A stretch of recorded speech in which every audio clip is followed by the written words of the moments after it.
I just watched the trailer for this movie called Materialists, starring Dakota Johnson, Chris Evans, and Pedro Pascal. It's going to come out on June 13th. It's a romantic comedy, apparently. And I want to talk about it because I'm procrastinating going to the gym. But I'm so amused by this trailer because in it, Dakota Johnson, who the last time I watched her on something, I absolutely hated it. I hated it and I hated her performance. That was last year, Madam Web. She didn't want to be there. I didn't want to be there. So hopefully this movie will be better because I'm going to go see it. But in the trailer, she is a matchmaker, has a very expensive clientele. And, you know, she ends up meeting a guy, a millionaire, played by Pedro Pascal. And also, you know, Chris Evans' character is a bum-ass waiter. And she's going to be torn.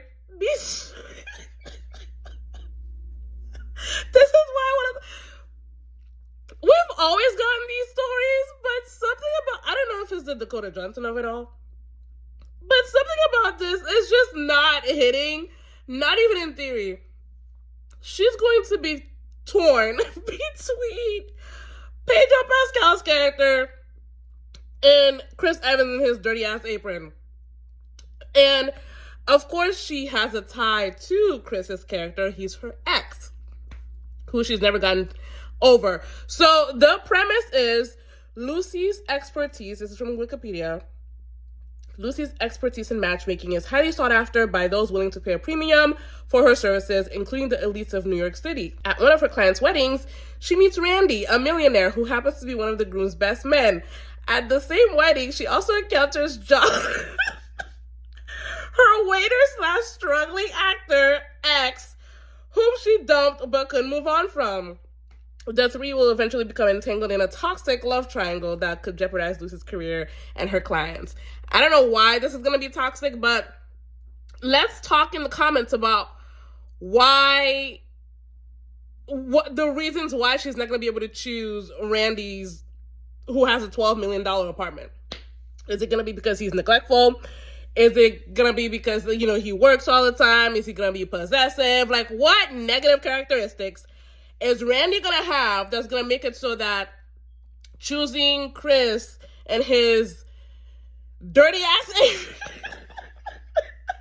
why that's a more logical choice.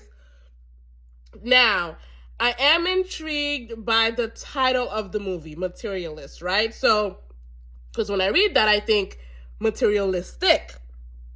And so I'm like, is it like all three of them are materialistic? So I looked up what is a materialist, and it follows the same kind of like, oh, there's a cat outside.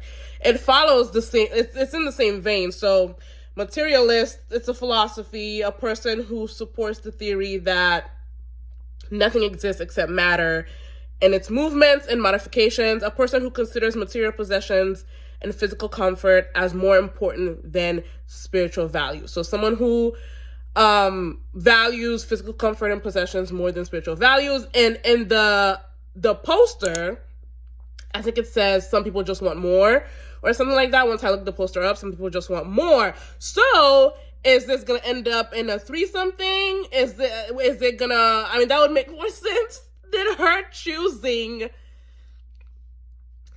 Is it going to end up in like a, oh, she gets both situation, kind of like, I'm going to say what we got with The Challengers with, you know, the movie with Zendaya last year. But yeah, I just want to talk about this movie because the trailer, because I'm just so amused by the possible trope that this movie is gonna, you know, the way it might wrap up.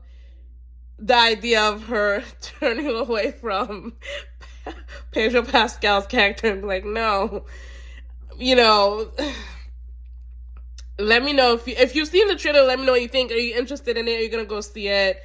And put down reasons why the millionaire is gonna be like, might be or will be the, just, you know, not the one, you know, because the dude in the apron, you know, he pictures having kids with her and the kids look like her. Just leave us alone.